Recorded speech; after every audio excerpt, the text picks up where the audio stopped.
My mother toasted my sister as her only proud accomplishment at Thanksgiving dinner, while I didn't even have a chair.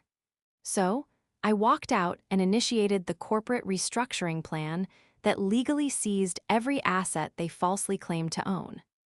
Before we continue today's story, we have an urgent announcement to make. Due to technical issues, we are pivoting towards another channel. Please subscribe to our new channel, Kin and Karma. You can find the link in the video description, the pinned comment, and the collaboration tag on this video. Make sure to switch over now so you don't miss out.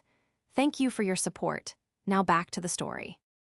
The migraine had been blinding me for 3 straight days, a relentless, throbbing drumbeat behind my right eye that made even the softest sliver of daylight feel like a physical assault. I was 36 years old, a corporate restructuring specialist who spent my life salvaging dying companies, but my own body was currently in a state of total liquidation. The stress of the last quarter had finally broken my immune system, leaving me shivering under a mountain of blankets in my apartment, clutching a half-empty mug of ginger tea that had gone ice-cold hours ago. My doctor had called it severe adrenal fatigue and prescribed absolute rest, warning me that if I didn't stop working 80-hour weeks, my heart would simply give out.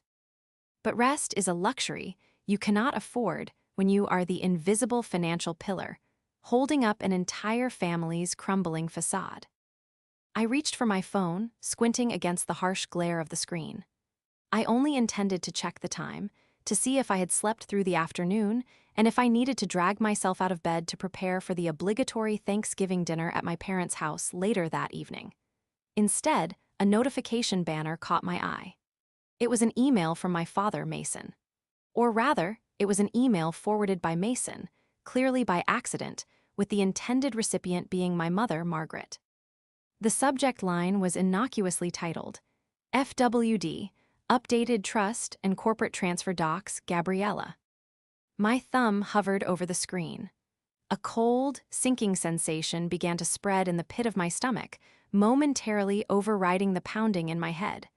I tapped the email to open it. The message thread below my father's accidental forward was a long chain between him, my mother, and a sleazy boutique lawyer I had specifically advised them never to use. As I scrolled through the text, my breath hitched in my throat, catching sharply as the reality of the words began to sink in. Margaret, the lawyer, confirmed that as long as Riley continues to service the primary corporate debt under her personal LLC, we can transfer the title of the lake house and the remaining liquid equity from the family firm directly into Gabriella's newly formed brand consultancy, Mason had written. We will announce the transfer to Gabriella at Thanksgiving dinner. It will be her official inheritance early. We just need to keep Riley distracted and make sure she doesn't review the Q4 ledger until the ink is dry. Below that was my mother's reply. Thank God, Gabriella deserves a fresh start without being weighed down by all that ugly corporate debt. Riley is built for the stress. She's practically a machine anyway. She won't even notice until next year, and by then, Gabriella will be established. It's the only way to ensure at least one of our daughters has a life to be proud of. I read the words again, and then a third time. Riley is practically a machine anyway. All that ugly corporate debt. I had spent the last 7 years slowly, painstakingly bailing my parents out of a massive, multi-million-dollar insolvency crisis that my father had caused through sheer incompetence. I had leveraged my own professional reputation, taken out loans in my name, and restructured their failing company into a holding entity just to keep a roof over their heads. I had sacrificed my 20s, my relationships, and now my health entirely for them. And here they were, actively conspiring to strip the only remaining assets of value out of the company, gift them to my younger sister Gabriella, and leave me holding a bag of toxic, crushing debt that would financially ruin me forever. The room spun. A wave of profound, suffocating nausea washed over me, so intense I had to grip the edge of the mattress to keep from falling onto the floor. This wasn't just a slight. This was a calculated, devastating financial assassination orchestrated by the people who had given me life. The betrayal was worse than the diagnosis itself. For almost an hour, I simply sat in the silent gloom of my bedroom, the blue light of my phone screen long extinguished. The physical pain in my body was entirely eclipsed by a cold, hollow numbness that seemed to echo in my chest. My mind, usually a rapid-fire processor of spreadsheets, risk assessments, and strategic forecasts, was completely blank. I felt like a building that had just undergone a controlled demolition, waiting for the dust to settle before the wreckage could be surveyed. The silence was shattered by the harsh, vibrating buzz of my phone against the wooden nightstand. I flinched, my eyes darting to the caller ID. Mom. I let it ring 3 times, taking a slow, shaky breath to steady my racing heart. I pressed the phone to my ear. Hello. Riley, honestly, are you still sleeping? Margaret's voice was sharp, a familiar tone of perpetually irritated disappointment that I had heard my entire life. There was no hello, no inquiry about my severe illness, just immediate, grating impatience. Dinner is at 6. The caterers are already setting up, and Gabriella is bringing 3 of her new clients. I expect you to be here, and please try to look presentable this time. Don't wear one of those drab gray corporate pantsuits. It's Thanksgiving, not a board meeting. I closed my eyes, visualizing the email thread still sitting in my inbox. She's practically a machine anyway. I'm still very sick, Mom, I said, my voice hoarse, devoid of its usual accommodating warmth. My fever spiked again last night. Oh, for heaven's sake, Margaret sighed heavily into the receiver, the sound dripping with theatrical exhaustion. You always do this, Riley. You always find a way to make everything so difficult right when we need things to be perfect for Gabriella. She has had a very stressful month launching her new brand, and she needs family support today. Take a pill, drink some coffee, and get over here. And don't bring up work tonight. Nobody wants to hear about your depressing spreadsheets while we are trying to celebrate. She didn't wait for my response. The line went dead with a sharp click. I pulled the phone away from my ear and stared at the dark screen. The sheer audacity of her demands, the casual cruelty woven into every syllable, was staggering.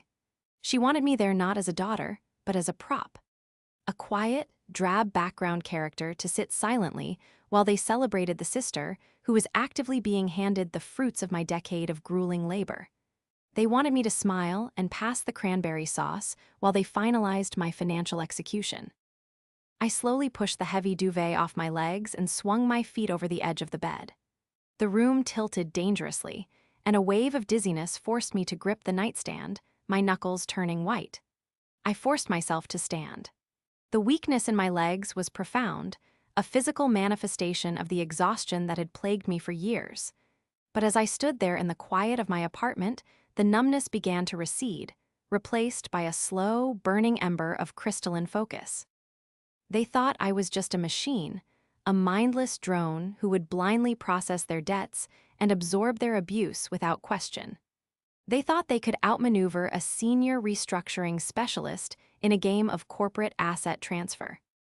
I walked over to my desk, my reflection in the dark monitor showing pale skin and dark, bruised circles under my eyes. I looked terrible. I looked exactly like a woman on the verge of total collapse. Good. Let them think I was weak.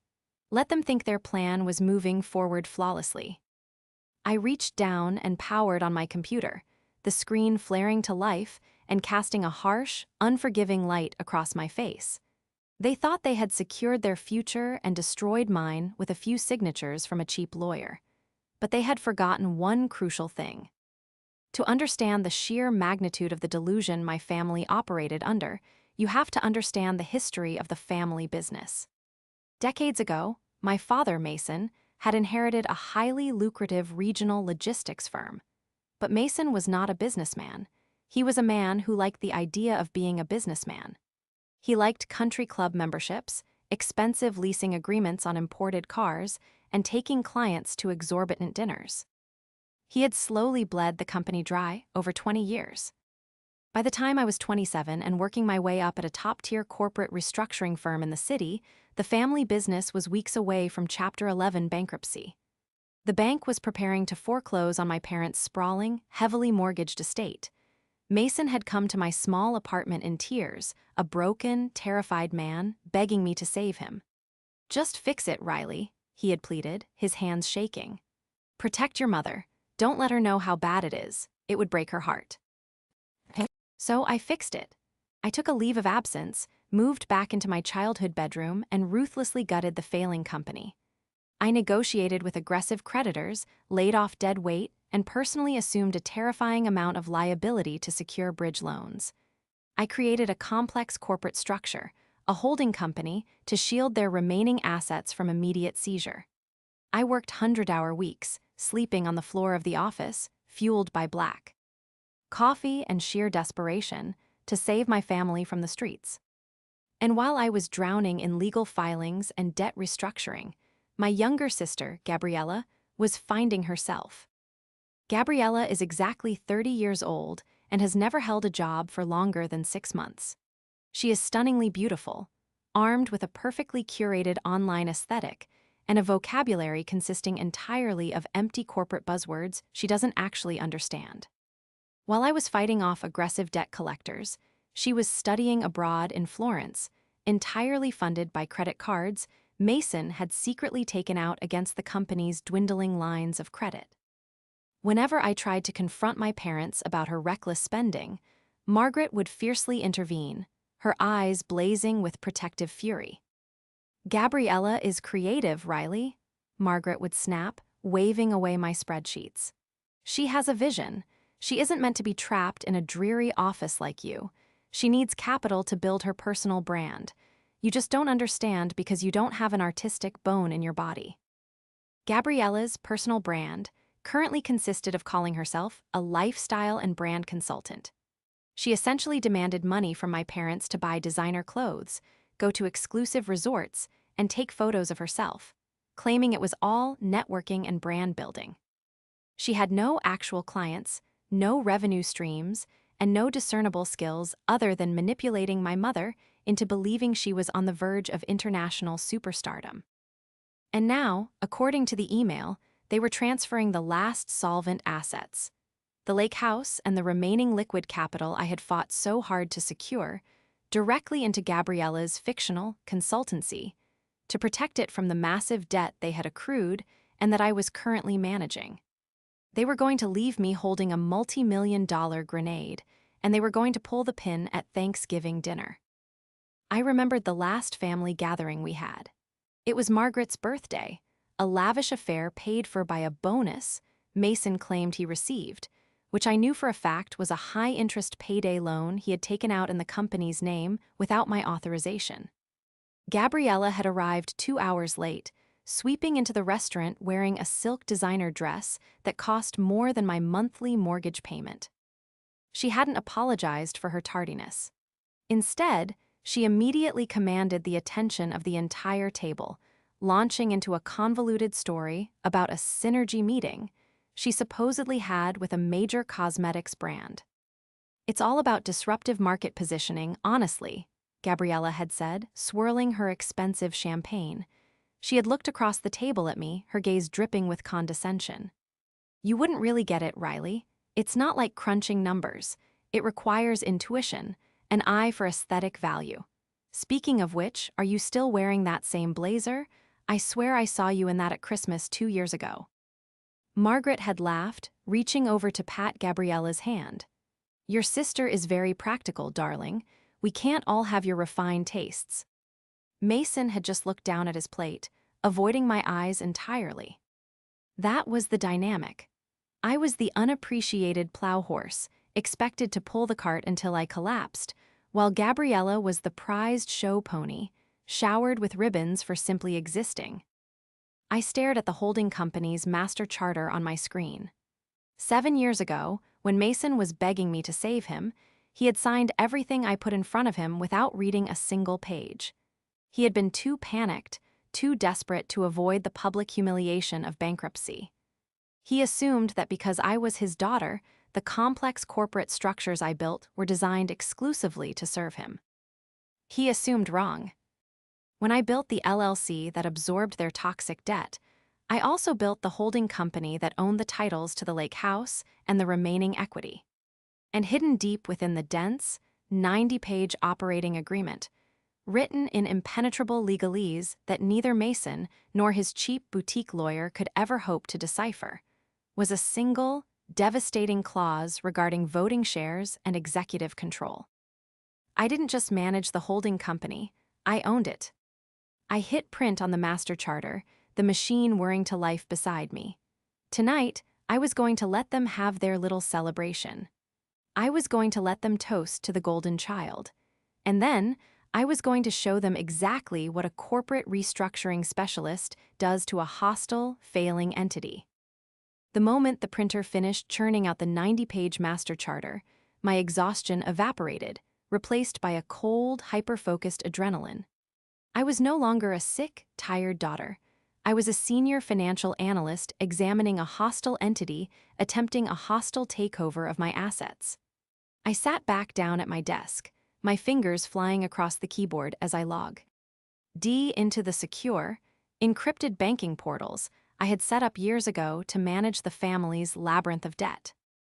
Mason, in his infinite financial ignorance, had assumed that because his name was on the outgoing checks, he still retained executive authority over the holding company. He didn't understand that I had structured the entire enterprise under a blind trust, of which I was the sole irrevocable trustee. I had done it initially to protect the assets from his creditors, but now it was protecting the assets from him. I needed to see exactly how far this delusion had gone. I navigated to the outgoing wire transfer logs for the past 3 quarters. My eyes scanned the digital ledger, and my jaw tightened. There it was, dozens of highly irregular disbursements, all rooted to a recently registered limited liability company, Gabriella Visionary Consulting, LLC. I clicked into the detailed transaction histories, forcing myself to read every single line item. The sheer audacity of what I was looking at made my stomach churn. These weren't modest withdrawals for legitimate startup costs like website hosting or legal incorporation fees. These were massive, bleeding hemorrhages of capital, masked behind laughably vague corporate jargon.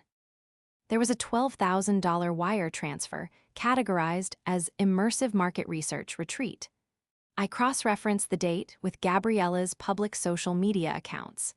The date aligned perfectly with a 2-week luxury vacation she had taken to a 5-star resort in Tulum, Mexico. I found another invoice for $8,000 labeled client-facing aesthetic procurement.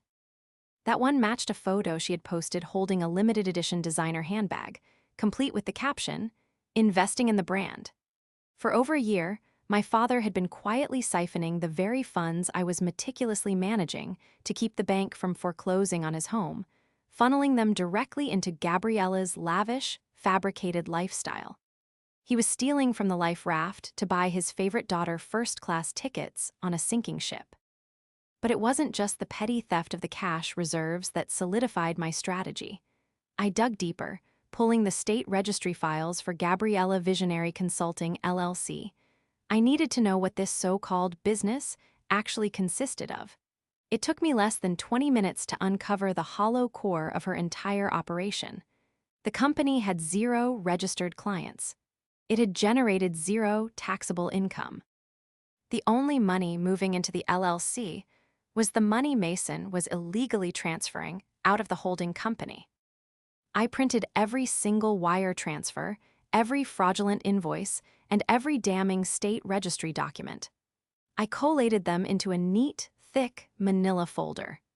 The paper felt heavy in my hands, a physical manifestation of a decade of my stolen labor and their profound deception. I walked into my bathroom and splashed cold water on my face. My reflection was still pale, but my eyes were sharp, devoid of the weary resignation that had clouded them for years. They wanted me to be the quiet, dependable machine. They wanted me to sit at their table and smile while they celebrated my ruin. I picked up the manila folder, slid it into my leather briefcase, and grabbed my car keys. I was going to give them exactly what they asked for. I was going to show up to Thanksgiving dinner. The driveway of my parents' sprawling estate was packed with expensive cars when I arrived. I parked my modest sedan at the very end of the line, taking a deep, steadying breath before stepping out into the crisp November air. The heavy oak front door swung open before I even reached the porch. Margaret stood in the entryway, holding a crystal wine glass, her eyes immediately scanning me from head to toe with practiced, sharp disapproval. "Well, you finally decided to grace us with your presence," she said, her voice carrying down the hall. She frowned at my attire, a tailored navy blazer, dark trousers, and a simple cream blouse. "I explicitly asked you not to wear your office clothes, Riley. You look like you're about to audit the turkey, and you look terribly pale. Did you even bother with blush?" "Hello, Mother. Happy Thanksgiving," I replied evenly, stepping past her.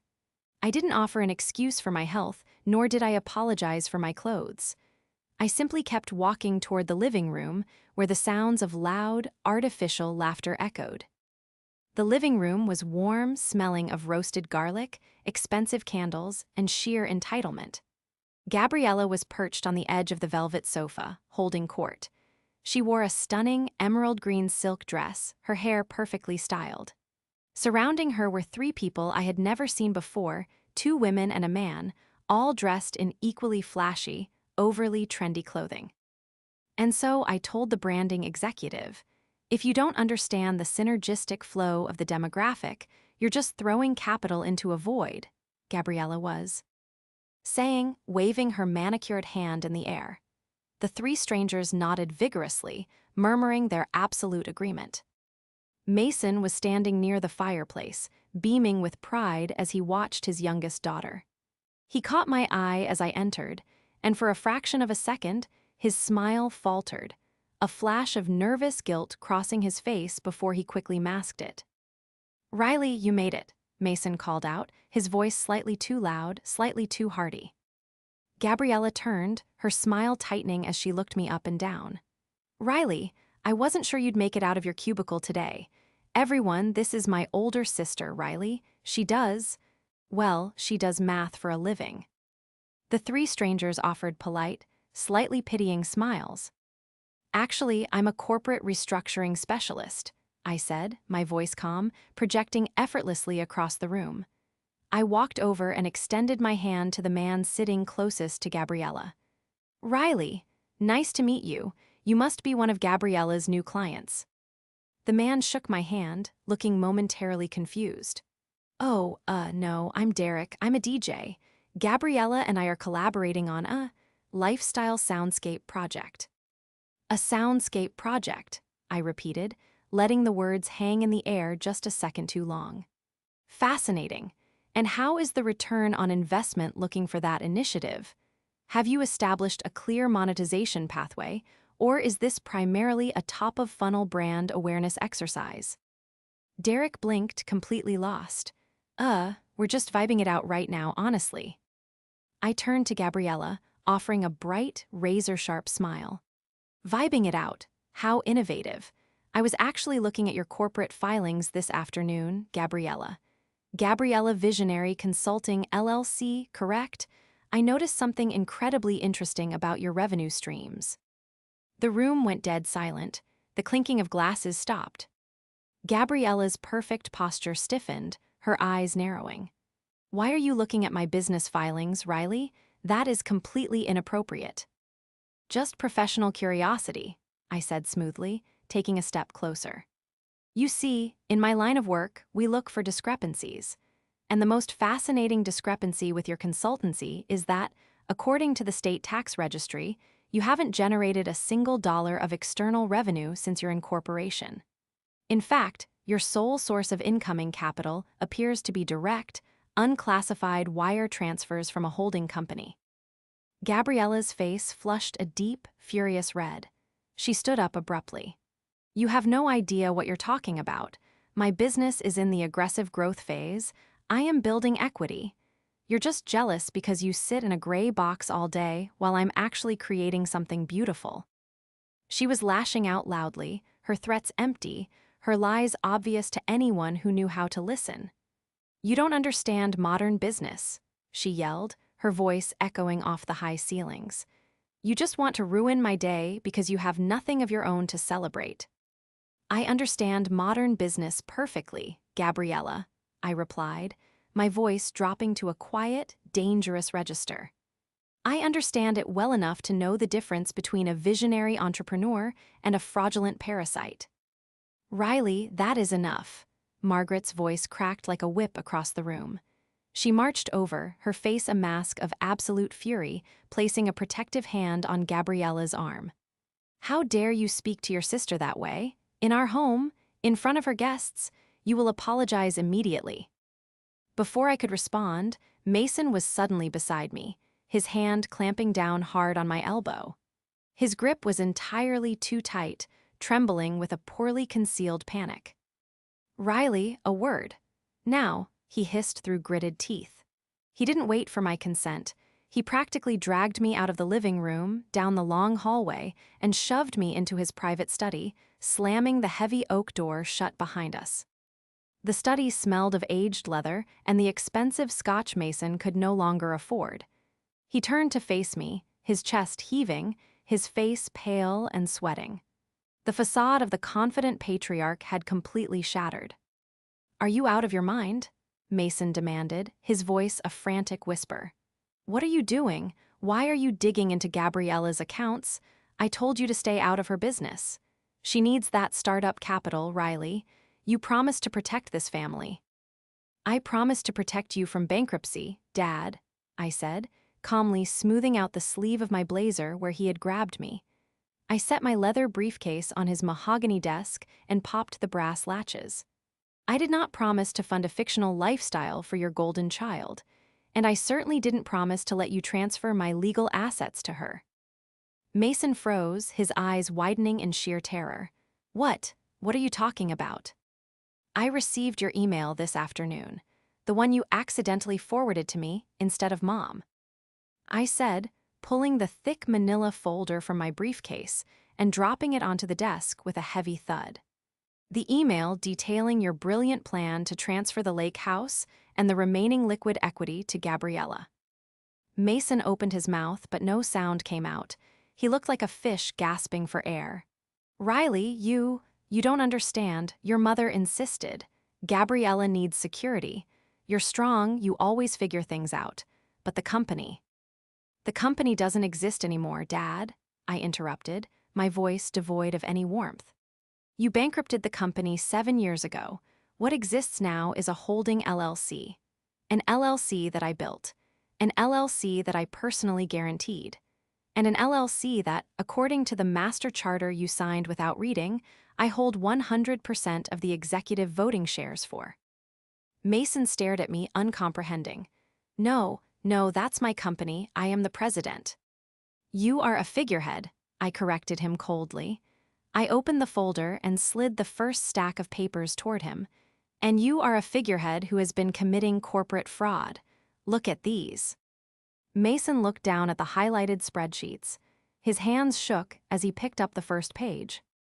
"These are the wire transfers you've been authorizing to Gabriella's fake consultancy," I explained, tapping the paper.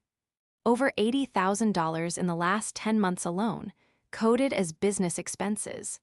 But I have the receipts, Dad. She spent it on luxury vacations, designer clothes, and paying off her personal credit cards. You drained the emergency tax reserve I set up for the holding company to buy her a wardrobe." She told me it was for marketing," Mason stammered, his eyes darting frantically across the numbers, desperately searching for a way out. "She said she needed to project success to attract clients. It's an investment, Riley.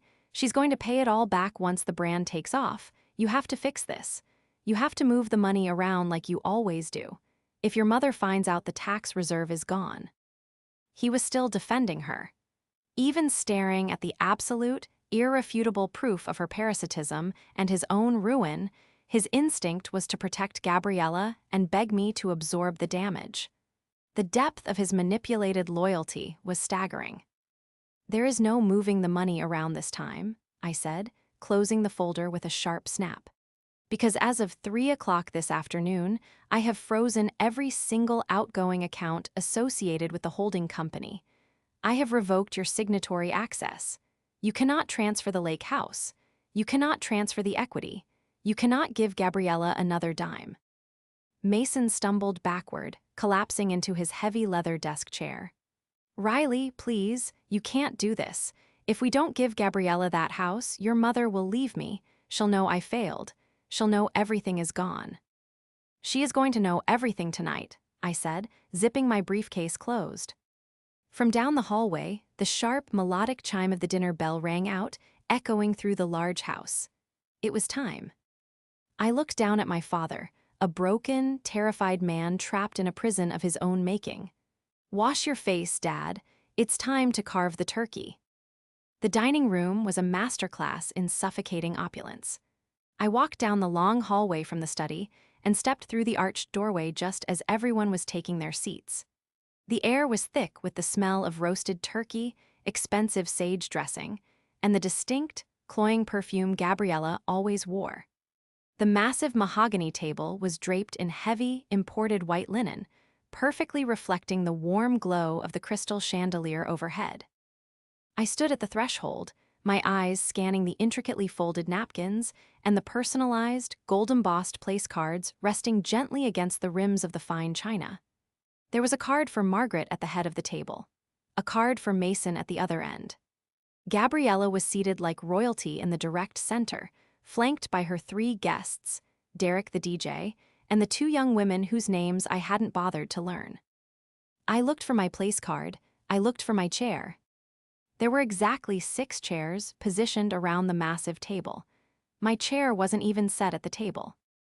I stood there in my tailored navy blazer, the heavy manila folder still gripped tightly in my right hand, silently processing the sheer, breathtaking disrespect of the visual in front of me.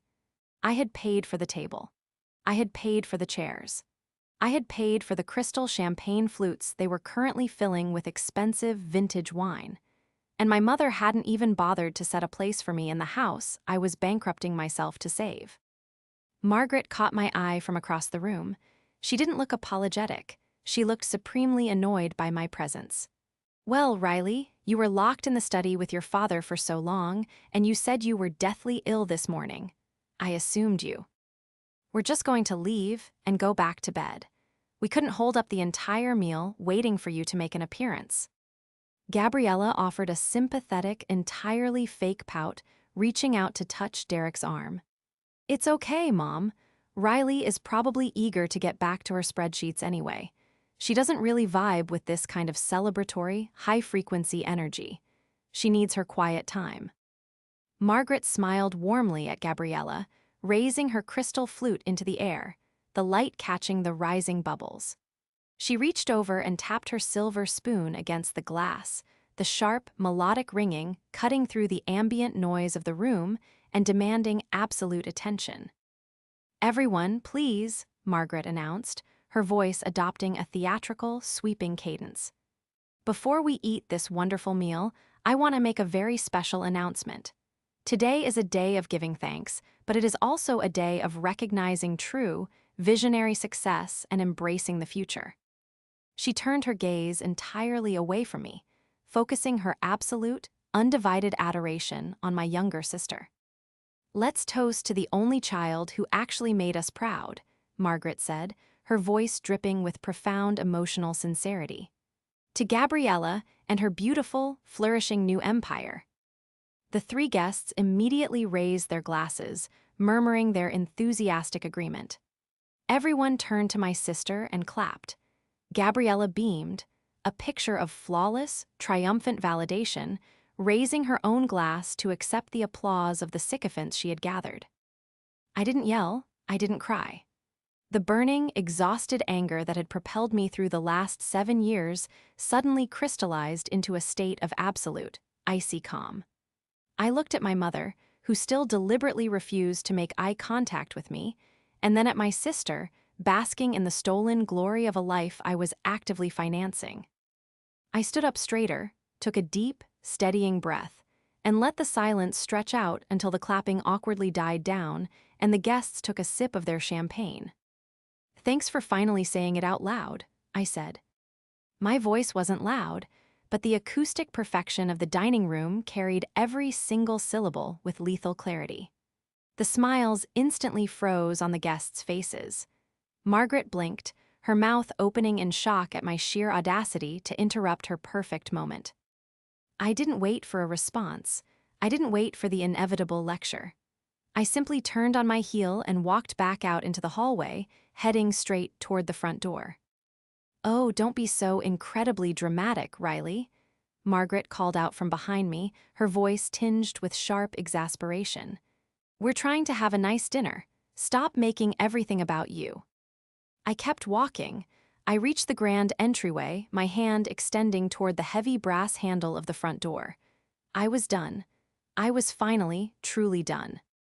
I stopped cold when my dad started panicking. "Riley, no, wait, please stop." Mason's voice was a ragged, terrifying sound that tore through the quiet house. It wasn't his usual booming, confident patriarchal tone. It was the high-pitched, desperate shriek of a man watching his life support get abruptly unplugged. He came sprinting out of the study, his face flushed a dangerous, mottled purple, practically tackling me from behind to keep me from turning the doorknob. "You can't leave, you can't," he gasped, his fingers digging painfully into the fabric of my blazer. He turned frantically back toward the dining room archway, his eyes wide and wild with absolute terror. "Margaret, don't let her leave. The accounts, Margaret. She froze the accounts. She owns everything." The dining room fell into a dead, horrifying silence. Margaret slowly lowered her champagne glass, her perfectly sculpted brow furrowing in deep, angry confusion. "Mason, what on earth are you blabbering about? What accounts? Control yourself in front of the guests." Gabriella stood up abruptly, her chair scraping loudly against the hardwood floor. Her face was pale. "Dad, stop it. You're embarrassing me in front of my network. Go back into the study." But Mason was utterly broken.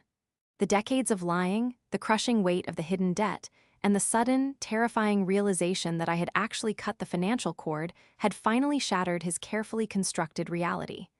He looked at Gabriella, his golden child, and then back to his wife. The sheer panic in his eyes shifted, slowly transforming into a profound, devastating resignation. He let out a long, shuddering sob. "There is no network, Gabriella," Mason choked out, tears suddenly spilling over his lower eyelids and tracking down his flushed cheeks. He let go of my arm and took a slow, stumbling step toward the dining table, his hands trembling violently. "There is no empire. There is no money. There hasn't been any money for a very long time." "Mason, what are you saying?" Margaret demanded, her voice trembling slick. "TLY now." She looked from my father to me, realizing for the very first time that the power dynamic in the room had fundamentally, irrevocably shifted. "Riley, what did you do to him?" "I didn't do anything, Mother," I replied, my voice steady and cold. I walked slowly back into the dining room, stepping past my weeping father. I walked directly over to the center of the table, right to where Gabriella was standing. I dropped the thick manila folder directly onto her personalized gold-embossed place setting with a heavy, final thud. I just stopped paying for the illusion. I flipped the folder open. The top document was the state registry printout showing her zero-revenue business. The next was the heavily highlighted ledger of unauthorized wire transfers. "Dad," Gabriella commanded, her voice shrill and tight with sudden, genuine terror. She didn't look at the papers. "Tell her to stop. Tell her to get out of my house." But Mason didn't defend her. For the first time in his entire life, he didn't step in to shield her from the consequences of her own actions. He walked slowly over to the table, his shoulders slumped in total defeat, and he looked Margaret dead in the eye. "We are bankrupt, Margaret," he said, the words falling from his mouth like heavy stones. "We have been completely bankrupt for 7 years. I lost the company. I lost everything. The only reason we still have this house, the only reason we have food on this table right now, is because Riley took over the debt. She assumed millions in liabilities. She built a holding company to save us from living on the street." Margaret stared at him, her mouth opening and closing silently. She looked around at the opulent room, at the crystal and the silver, as if the walls themselves were suddenly made of cheap, dissolving cardboard. And Gabriella's company, Margaret whispered, her eyes darting to my sister, a look of profound horror dawning on her face. The startup capital you gave her is a massive, illegal fraud, I stated firmly, pointing to the spreadsheets so the guests could clearly see the numbers. I looked directly at Derek and the two women, who were now shifting incredibly uncomfortably in their seats, realizing they had blindly walked into a catastrophic family financial execution. Every single dime Gabriella has spent in the last 10 months, the trips to Chalum, the designer clothes, the networking dinners, was stolen by my father from the emergency tax reserve I built to pay off his corporate creditors. She has 0 clients. She has 0 actual income. She is a parasite feeding off the rotting corpse of our family's finances. That's a lie, Gabriella shrieked, slamming her hands down hard on the table, violently knocking over her crystal champagne flute. The expensive liquid spilled across the white linen, dripping steadily onto the hardwood floor. I am building a brand. I am a recognized lifestyle influencer. You are just a jealous, bitter, ugly cubicle drone who wants to ruin my life because no one loves you. She looked to our father, her eyes wide with desperate expectation, demanding him to silence me like he always did. Dad, do something. Tell them she's a liar. Tell them it's my money. Mason looked at Gabriella. He looked at the spilled champagne dripping onto the floor, at the highlighted wire transfers exposing his crimes, and then at me, his exhausted, physically ill, fiercely competent daughter who had sacrificed her youth to save his foolish pride. No, Mason said. The word was quiet, but it carried the immense weight of a dying star. He stood up a little straighter, wiping the tears from his face, a sudden, desperate strength washing over him as he finally abandoned the lie he had lived for a decade. No more, Gabriella, I'm done, Mason said, his voice gaining a newfound, tragic firmness. I am done stealing from your sister to buy your affection. I am done pretending you are a success while she works herself into the hospital. I will not lie for you anymore. He turned to Margaret, closing his eyes in deep shame. I'm sorry, Maggie. I'm so sorry. I was a coward. But Riley is the only reason we aren't sleeping in a shelter, and we treated her like absolute dirt. Margaret physically staggered backward, collapsing heavily into her chair at the head of the table. She stared at Gabriella, her golden child, seeing her clearly for the very first time. Not as a visionary entrepreneur, but as the incredibly expensive, cruel consequence of their own terrible, enabling parenting. Gabriella looked around the room, hyperventilating as she realized she had completely lost control of the narrative. She turned to Derek the DJ, plastering on a frantic, terrifyingly fake smile. Derek, please, you know my vision. You know the synergy we discussed. Look, man, I'm just gonna go, Derek muttered, standing up so fast his chair nearly tipped over. He grabbed his coat from the back of his seat, refusing to make eye contact with her. The other two women were already standing up, their faces pale with profound, agonizing second-hand embarrassment. This is way too intense for me, honestly.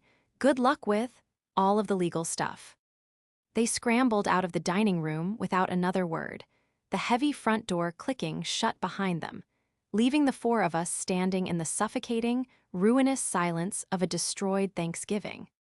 The golden child's fake empire had fallen, and I hadn't even had to raise my voice. The aftermath of that Thanksgiving dinner was swift, legally brutal, and incredibly liberating. I didn't stay to eat the turkey. After my father finally confessed the truth and shattered Gabriella's facade, I simply picked up my empty folder, walked out the front door, drove back to my apartment, crawled into my own bed, and finally allowed my exhausted body to genuinely rest. My fever broke the next morning, and with it, the suffocating, decade-long fever dream of my family's toxic manipulation finally ended forever. On Monday morning, I arrived at my corporate restructuring firm not as a senior analyst managing a client's portfolio, but as a client desperately in need of my own firm's services. I sat down in the glass-walled conference room with my senior partners and our chief legal counsel. and I laid out the exact parameters of my father's extensive embezzlement from the holding LLC I exclusively controlled. Because the holding company was a legally distinct, registered entity, and because I was the sole managing trustee with absolute executive authority, Mason's unauthorized wire transfers to Gabriella Visionary Consulting, LLC, constituted severe corporate fraud and direct theft.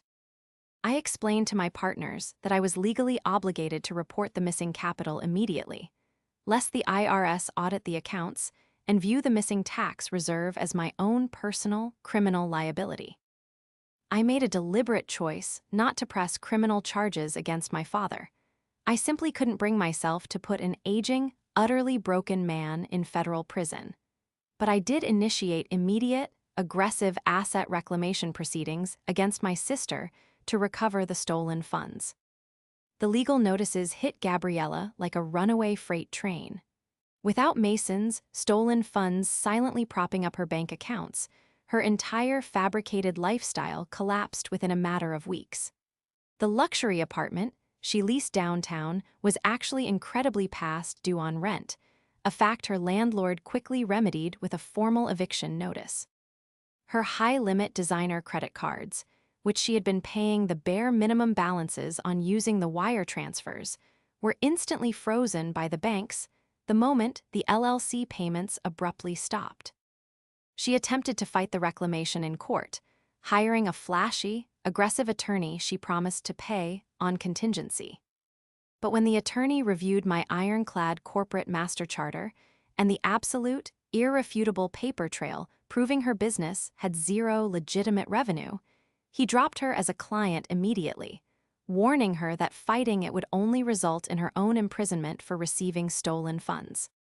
She was forcefully compelled to settle out of court, signing over whatever remaining tangible assets she possessed: a heavily depreciating luxury SUV, a closet full of authentic designer handbags, and expensive jewelry, which I promptly liquidated at auction to successfully replenish the holding company's tax reserve. The last I heard from Margaret through the family grapevine, she was living in a small, dreary two-bedroom rented condo on the industrial outskirts of the city. The sprawling family estate had been surrendered to the bank, the remaining equity barely covering the exorbitant closing costs and the final, lingering debts Mason had hidden. Margaret, who hadn't worked a day in 30 years, had been forced to take a minimum-wage job as a receptionist at a local dental clinic just to keep the lights on. She never called to apologize to me. She still fiercely blamed me for destroying the family, a false narrative she clung to with desperate vanity to avoid facing her own colossal failure as a mother. She and Gabriella lived together now, trapped in that miserable, suffocating apartment, feeding off each other's endless bitterness. Gabriella was working a retail job at a local mall, forced to fold the very designer clothes she used to pretend she could effortlessly afford, her visionary consultancy, now nothing more than a humiliating footnote in the public record. Mason, however, chose a very different path. When the dust finally settled and the massive house was surrendered, he didn't follow Margaret to the miserable condo. He filed for divorce.